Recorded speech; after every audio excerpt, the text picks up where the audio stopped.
Let's start, guys, by talking about bone cancer, breast cancer, I'm sorry. We're going to talk by speaking about breast cancer for just a moment before we get into osteoporosis and bone health. If you're a woman today in the United States and you are diagnosed with breast cancer today, you have a 5-year mortality rate of 11%. And so what does that mean? It means that survival rates are pretty high for breast cancer. 89% of women will survive at least 5 years and beyond. So the flip side is 11% will die within 5 years of being diagnosed with breast cancer. Now, you could argue, hey, that's a pretty good survival rate, 89%. I would argue that in any case, diseases, death from disease, any mortality is unacceptable. I'd say that you want it to be zero. Wouldn't you guys agree? A good statistic is no death over the next 5 years from any chronic illness. So we're not going to accept a 11% mortality rate for breast cancer, but if that same woman today fractures a hip, they have a 20% mortality rate in the next 12 months. So they're effectively twice as likely to die from a hip fracture than they are breast cancer. Two women, or the same woman, breast cancer diagnosis, they just fractured their hip, they just doubled their risk of dying in the next 12 months because they have fractured a hip. Now, why do women die? Usually it's women. The majority of it is women, but why do they die from a hip fracture? It's typically complications to the fracture, and the number one cause is pneumonia. So it's an infection in the lungs that actually causes mortality in women who have hip fractures. So tonight, we're going to talk about this fact that we have about 50 million adults walking around with this thing we call low bone mass. Simply means that our bones are thinning and they're getting near or at that osteoporotic condition. But the thing, Claudia, is that we can't feel this.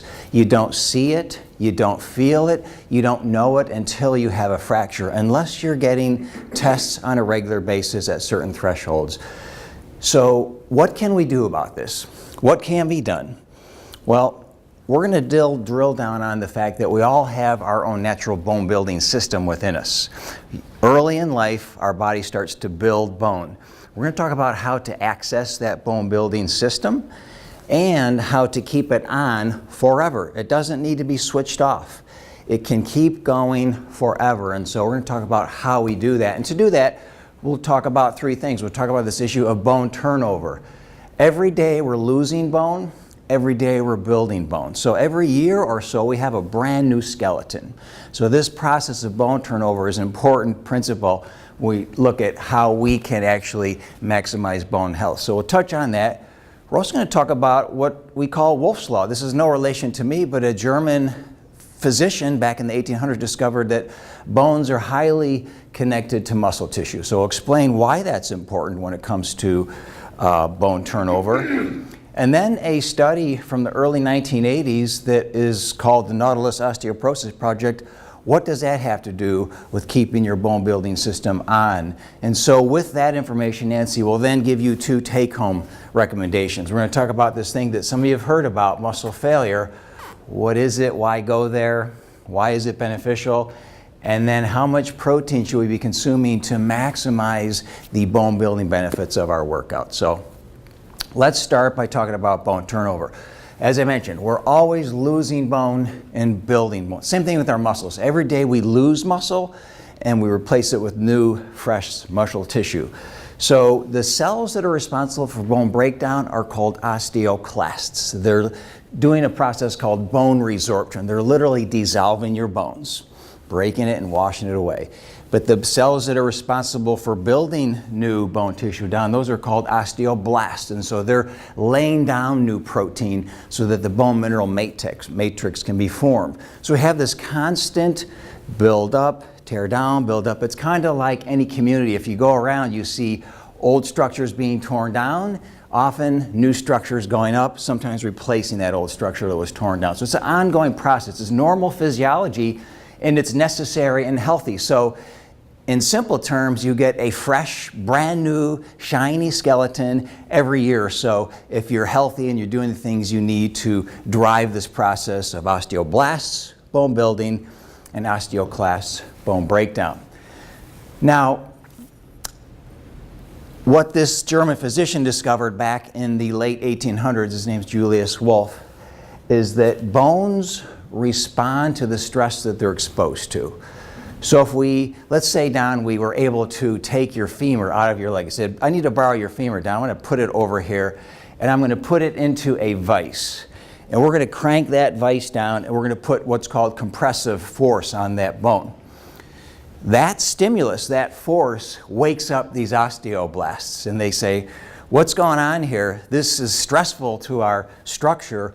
We better respond by laying down more mineral matrix so that we're stronger and we can endure this force in case this happens again. Your muscles do the same thing.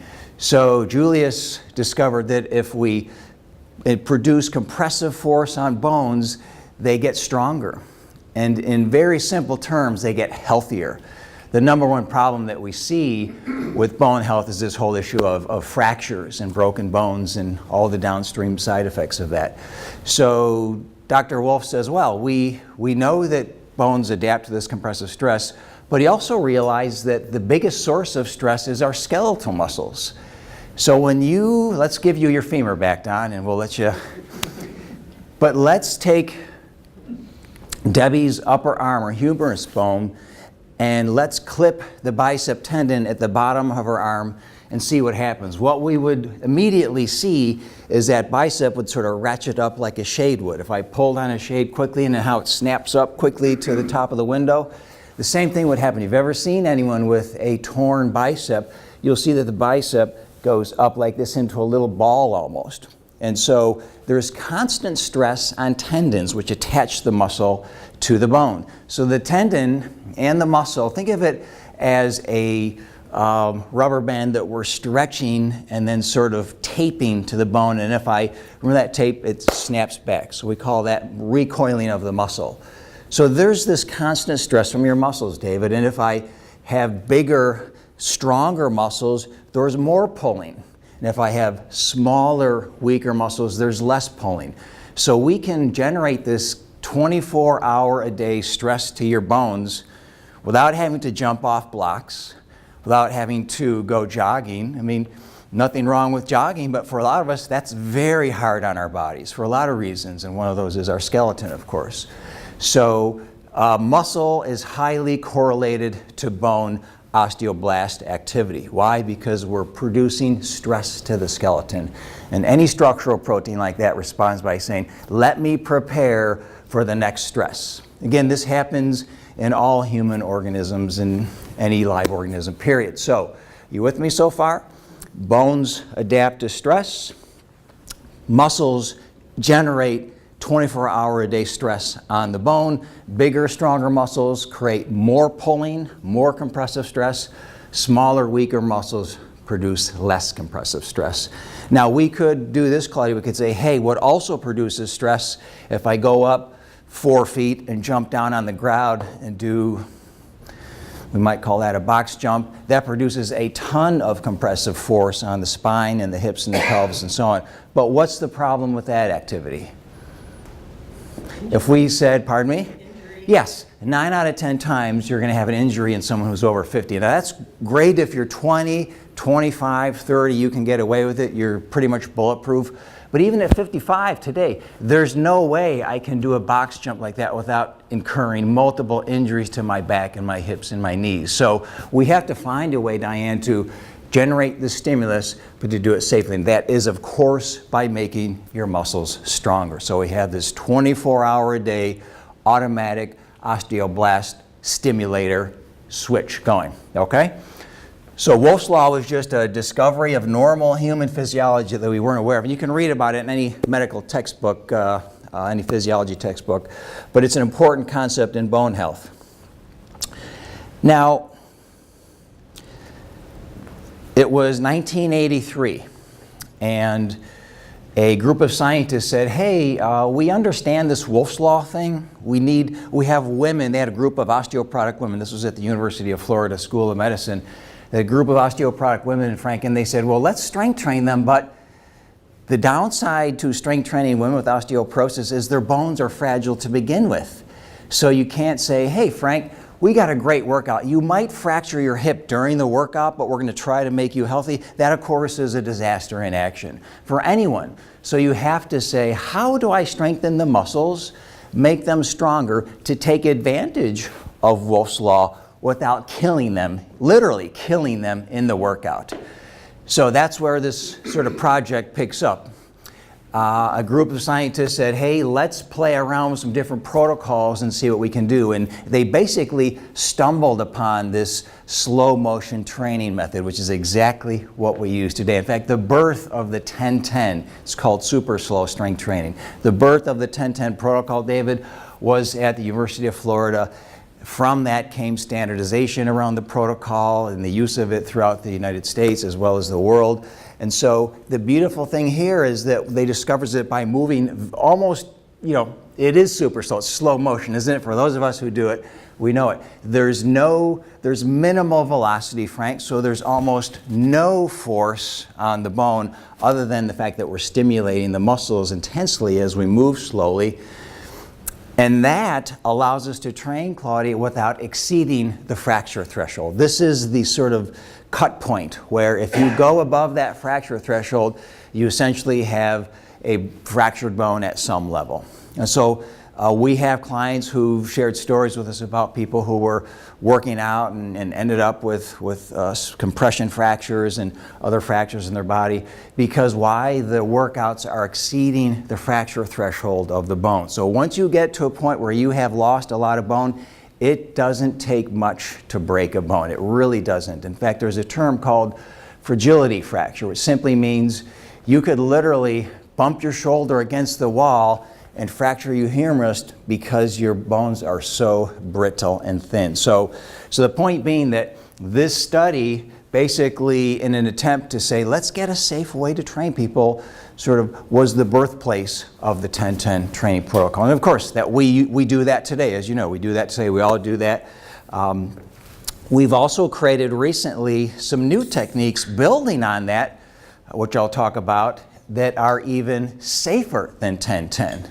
They're very challenging to the muscle, David, but they're even safer. So they stimulate the muscle at a very high level with literally no movement at all. So it's a great way to get stronger while keeping the bones 110% safe. So we've said that we're constantly building and losing bone. We have this natural bone building system that we can access by using Wolff's Law and building our muscles so that they pull and put compressive force on the bones all the time. And then the Nautilus Osteoporosis Project realizes that, hey, we can actually strength train women and do something about this. And by the way, that was the issue back in the 80s. It was a scientist at Tufts University, Dr. Bill Evans, did some of the initial work to discover that, hey, Marianne, no matter how old she is, if we train her hard, her muscles get stronger. So we call this muscle responsiveness. Do you guys remember years ago when the idea of strength training for senior citizens was to sort of lift a soup can and do this and do 5 repetitions with a soup can? Nothing wrong with soup cans. I like soup cans, but they're not heavy enough to stimulate the muscle enough to fatigue it to get a benefit from it. So for years we believed that, seniors can't build muscle and they shouldn't try because nothing works. When in fact what we were doing, undertraining them. We weren't working them hard enough. Paradoxically, Grandma needs to train as hard as Johnny does. Now she needs to do it safely, but she does need to train as hard as Johnny. And I know this is a generational issue. Most people over 70 can't wrap their brain around this concept. They just say, well, that sounds nice on paper, it's just not for me. Now we have people in their late 80s training with us. We've had people in their 90s, which is exciting. But it wasn't until the 1980s that we realized this, David, is that your muscles are always responsive. You can be 110 and we can still make you stronger. So this is important to understand because it brings us right back to this whole issue of intensity and effort. Now knowing this, Claudia, there are risk factors for osteoporosis, obviously. One that none of us can control is age, right? Our bones are a little bit like tires on a car. They just wear out over time, but we can minimize it and we can actually reverse that process, which is pretty cool as well. So let's talk about that for a second. If you said, okay, what can I do now? What should I do? Well, we're all strength training, right? So I'm preaching to the choir, which is great. But there's a certain ingredient in the strength workout that is absolutely essential. And I will quote Dr. Bill Evans again. He now teaches at Duke Medical Center, one of the most prolific scientists of my time. He says that the single most important factor influencing the benefits of your strength workout is the intensity. Let me repeat that. The single most important factor influencing the benefits you get. We're not saying, hey, work like a dog, no benefits. We're saying, work like a dog, and here's a truckload of benefits that you get when you walk out the door. The single most important thing, Debbie, is intensity. So he has all of his clients. He runs a clinic there. He has all of his people he works with trained to muscle failure. And he's got people anywhere from 50 to 100 years of age training to muscle failure. So what we want to do as people here at MedFitness is say, okay, I want to get as close to or at muscle failure. And I'll qualify that in 2 seconds. But what is muscle failure, David? It's that point where you can't do the last repetition, right? Maybe you had 5 tough reps. You're entering the 6th. When you're trying, you get maybe a third or a half the way through. You're just toast. You set the weight down. That's muscle failure. You've overloaded the muscle. You've asked it to do something it can't do. And how do proteins respond to that stress? They adapt and they compensate. So a high training stimulus, Nancy, leads to a high training response. So when we go to muscle failure, all right, we deliver the highest possible dose of muscle building stimulus to the muscle so it can generate this compressive force, and we now take advantage of Wolff's Law 24 hours a day. All right, so it goes in reverse. I've got to have this so I can maximize this. Now, what is the problem with muscle failure? What prevents people from going there? Let's get some class participation here. Why don't people sort of get excited about it? It's hard, yeah, and that is very true. It's very hard. It's miserable, okay? Even better, right? Yeah, it's miserable. So here are some secrets about muscle failure. The more reps you do, the more painful the exercise is, right? If you get to rep 6, if you do full 6 reps, that 6th rep is more uncomfortable than the 4th rep and the 2nd rep and so on. So high volume is high discomfort, so to speak, in general terms. Imagine if we had you do 20 reps, it would just be equivalent to murder. No one would ever come back. And this has been studied before. So what we know about getting there is that less volume is less uncomfortable, but it still takes a very high level of effort to get to failure at 4, just like it does at 6. So that effort is still there, right, Marion? It doesn't get easy because I'm doing 4, but it is less uncomfortable. With the data that we have at MedFitness about this comes from our 4-rep workout. When we ask someone, Don, to go from 6 reps to 4 reps and say, hey, Don, we're only going to do 4, but we're going to go heavier and it's going to be harder. 100% of the people love it. They don't just like it a little bit, they absolutely love it. So heavier load, fewer reps, less volume, less metabolic byproducts accumulating in the muscle, less burn, all the craziness that goes along with it, but very high stimulus. So you can get to muscle failure, or you can get to what we used to call DMF, deep muscle fatigue, sooner versus later. And I always told people when I said, hey, Don, I do 4-rep workout.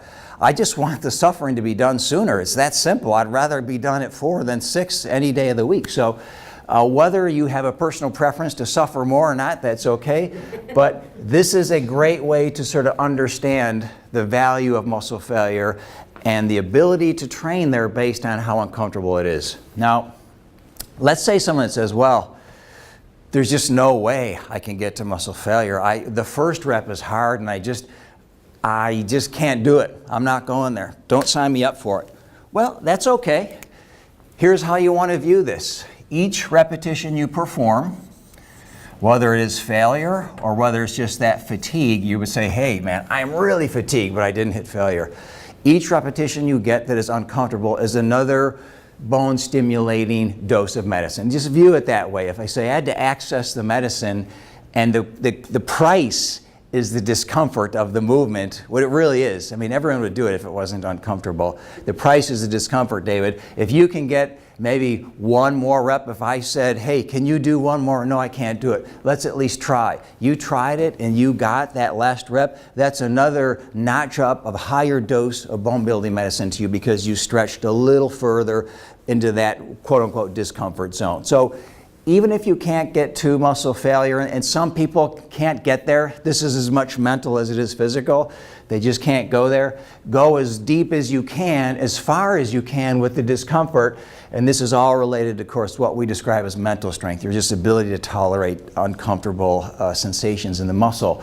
But if you can go to failure, go there because it's maximizing the Wolff's Law principle and taking full advantage of your time while you're in the studio. So this is recommendation number one.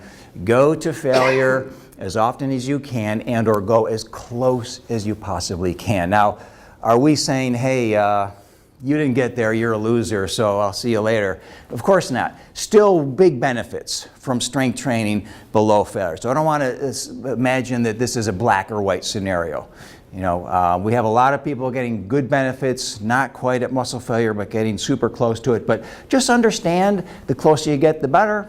And if you can go there, Don, even better than that. And now let's footnote this with the whole safety issue. What's the other reason why people are afraid to go to failure? Yes, it hurts, but what's the other reason? They think they're going to get hurt, right? We associate the discomfort, Nancy, with risk of injury.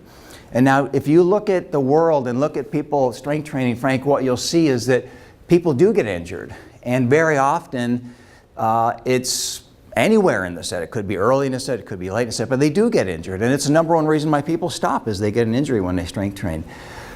But look at what's happening in 99.9% of fitness centers around the world. Go watch someone strength train. What you see is just chaos. It's complete chaos. People doing things wrong, people moving recklessly, people throwing the weights around, people with terrible form, everything but what they should do.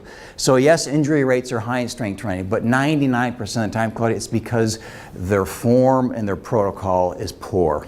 It's unnecessary to get hurt. I've been training I'm 55, so I always say 9 years old, so I've been training a long time. I've never had an injury in my strength workouts, never, and I trained at an extremely high level of intensity. So it's unnecessary to get hurt, David, and the footnote here, coming back to this, is that the weaker you get, Don, the less likely you are to get hurt. So which rep feels the worst? It's the last one, right? And that's what scares people, both mentally, it's tough, and they're afraid to go there because they think they're going to get hurt. They're feeling the burn in the muscles. They think, oh, this is dangerous. I got to avoid this. Again, common sense. That seems fairly intuitive, Debbie. But as you get weaker, your muscles generate less force. So you're less capable of getting hurt late in the set under those uncomfortable reps.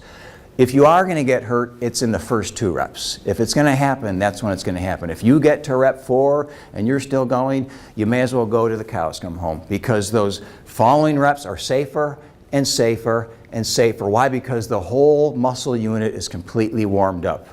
Temperature has raised, it's been pre-stretched several times, blood flow has increased, nutrients are available, oxygen is there, all the things necessary to keep it safe, Claudia, are at the second half of the set maximized. So the risk doesn't go up, Nancy. But if you watch people work out in most fitness centers, yeah, they'll get hurt at the end of the set because they're doing things that are just insane. They're doing things that no human should be doing to begin with. So don't let the rest of the world influence your mindset when it comes to, is it safe or not? It can be 100% safe. You just need to do it right. So from a coaching standpoint, and Debbie will tell you, you know, what do we always tell people as they're sort of getting uncomfortable towards the end of the set? We're encouraging them to keep going to as much as they can, but we're always saying, in simple terms, stay strict, right? Stay slow, keep it slow. Don't start swinging the weight up quickly and increase velocity and increase pressure and force on the joint. Keep it strict and just grind through whatever you can get to get as maximum benefit to that set, okay? So we won't ask you to raise your hands of who's at failure, who isn't at failure, but I know that it's tough to do. And if you say to yourself, hey, okay, let me try to get there. If you get 6 reps, what your trainer will do, sometimes with your permission, is we're going to raise that weight. Because ideally, we want to get failure under 2 minutes. So we want to achieve it in less than 6 reps. We usually say between 4 to 6. So between 1:20, a minute 20 to 2 minutes is sort of that ideal window to reach muscle failure. So, okay. You have to be committed to what's happening to the muscle, not what you're doing with the weight. This is not a weightlifting contest. We're not counting reps to give you credit for anything.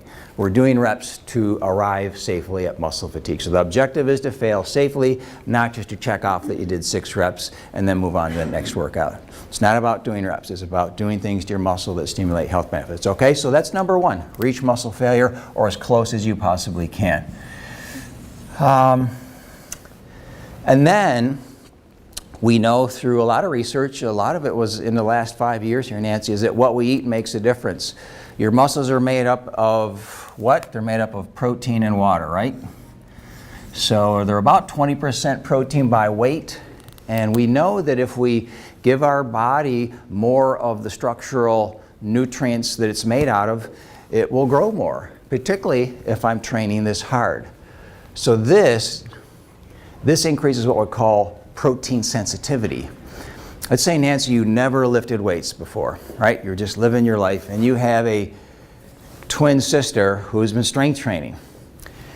And we give you a nice high protein meal. We give you, what's something you like? Do you like steak or fish or poultry or eggs? Fish. Let's say it's a delicious fish, high quality protein, 7 grams per ounce. So here, Nancy, here's 40 grams of high quality protein. Enjoy. And you eat that. And then your sister who's strength trained does the same thing. She actually is going to absorb and use more of the protein than you will because she's strength trained. So we call this increased protein sensitivity. Now this is good news because it means that the moment you say, hey, I'm going to join her, I'm going to start lifting weights. The moment you do that, your protein sensitivity goes up and you now use more of the protein in your diet. Even if you don't eat anymore, you're getting more out of the foods you're eating. So my nutrition is better just because I strength train. I didn't have to change my diet. I didn't do anything differently. My body absorbs more nutrients and I get healthier because of it. That's a great thing, another benefit of strength training. So we know that our sensitivity goes up. But we also know if I want to add muscle to my body and build more of this stuff, it's made out of protein. So I got to give it those building blocks if I want to go up in protein mass, protein tissue. So the recommendation that we're making, I'm going to give you guys this tonight, you don't have to remember this, is there's 2 ways to look at it. We could say 0.13 grams per pound of body weight. So if I take myself, I'm about 190 pounds, that's about 25 grams. This is a per meal, okay? 25 grams per meal.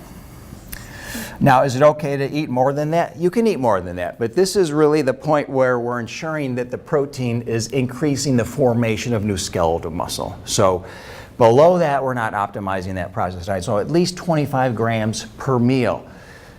Now, how much food do you have to eat here? You don't have to kill a horse to get that protein. You can get that in about 3 ounces of beef or fish or turkey or chicken or anything like that. So if you're not sure where to get protein, talk to me, but this is not a ton of food. So I can get that 25 grams, and that's the point. All the research says I'm optimizing that muscle building process. We call it muscle protein synthesis.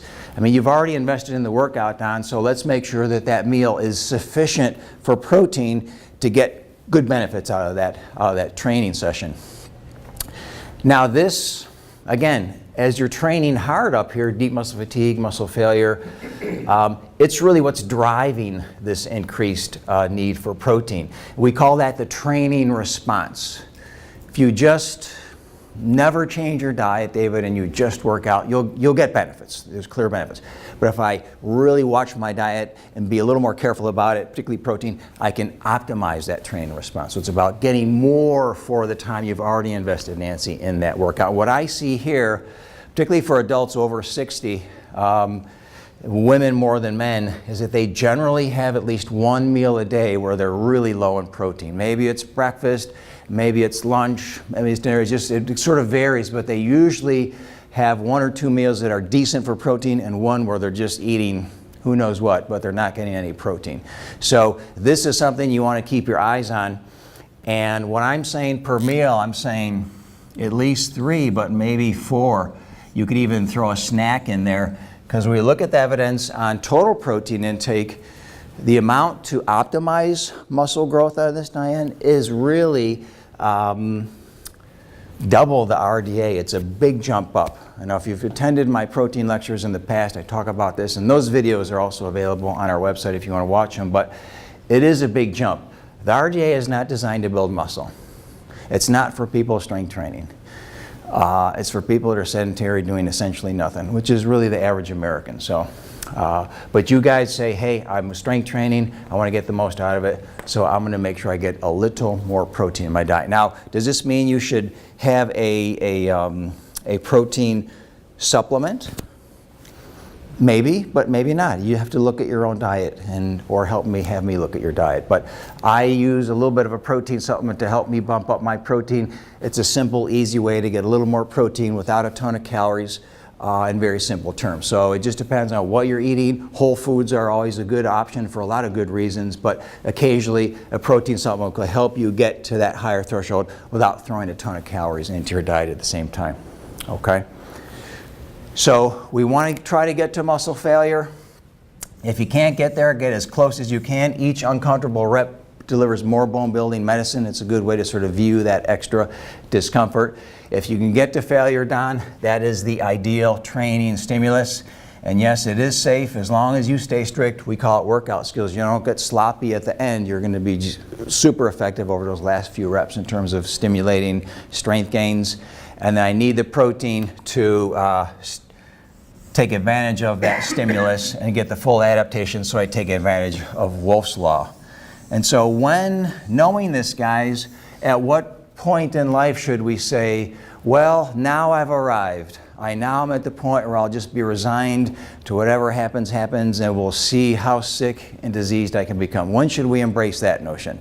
Of course, I'm kidding by that. So, but that's where a lot of Americans are. They just sort of enter into this long, painful death march that not only is expensive, but is incredibly diminishing when we think of quality of life. I mean, think about it. I was listening to one of the preeminent nutritionists in the world, Dr. David Katz from Yale University. He said it beautifully when he said, healthy people have more fun, particularly as they're getting older. I thought, boy, that's dead on. They just have more fun. They can do what they want to do when they want to do it. They're not plagued with doctor's office visits. They're not plagued with medicines. They're not plagued with side effects. They're not plagued with medical bills and comorbidities, but they just have more fun in their life. And I think at 55, I'd like to be able to do 40 years from now, at 95, what I do today. There's no indication that that has to stop.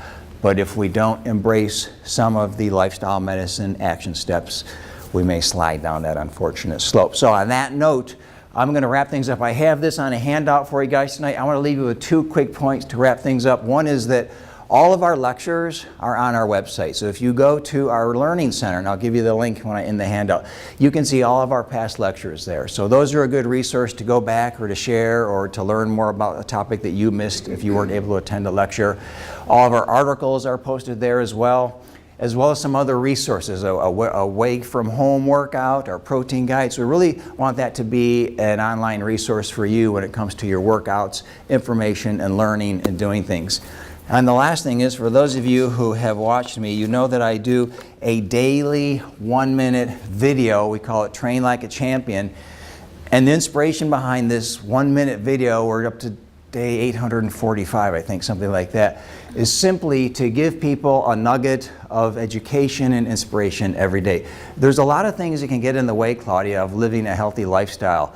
And so a message that may be encouraging, a message that can give you an insight about your training, just to help you live that strength training lifestyle on an ongoing basis. We're on YouTube, Facebook, Instagram, Twitter, LinkedIn, you name it, we're just about everywhere. So you can always follow us on any of those social media platforms and see those videos if that's something that you find useful as well. So, well, I thank you for coming tonight. Appreciate you coming out.